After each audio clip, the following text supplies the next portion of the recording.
Ano nga ba ang best remittance wallet na pwedeng gamitin sa pagpapadala ng pera sa Pilipinas? So share ko lang guys, someone asked. For today's video po ipapakita ko po sa inyo yung tatlong wallets na yan na makikita nyo sa taas, yung Tikmo, Alimapay at STC Pay. So based on that comparison, makikita natin kung ano nga ba yung best wallet or option na pwede natin gamitin sa pagpapadala ng remittance sa Pilipinas. So again, disclaimer lang guys, this is based on my own opinion and based on the current rate as of today.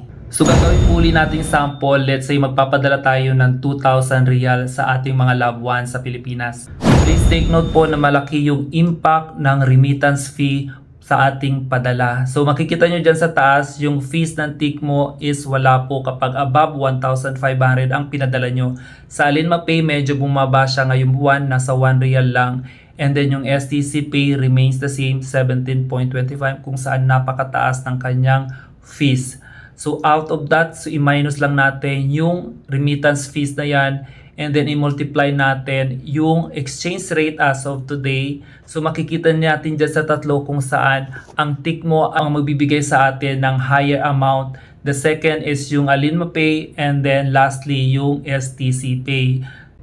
Based on that comparison, so ang pinaka-suggestion ko is gumamit ng Tikmo kasi out of that, may cashback po siya na 5 reals kada padala nyo. Let's say kung compare natin yung STC Pay at Tikmo, so 30,300 minus 29,979,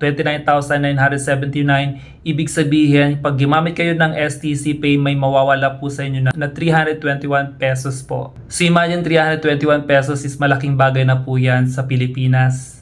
So again, malaki po yung impact ng remittance fees or ng charges kapag tayo magpapadala ng pera sa Pilipinas. So anyway guys, that's all for today's and I hope this video give you po some information and ideas po kung ano nga ba yung best option or best wallet na pwede natin gamitin sa pagpapadala ng pera sa Pilipinas. So if you like the video po, please don't forget to follow and pakishare na din po. So maraming salamat. See you in the next video.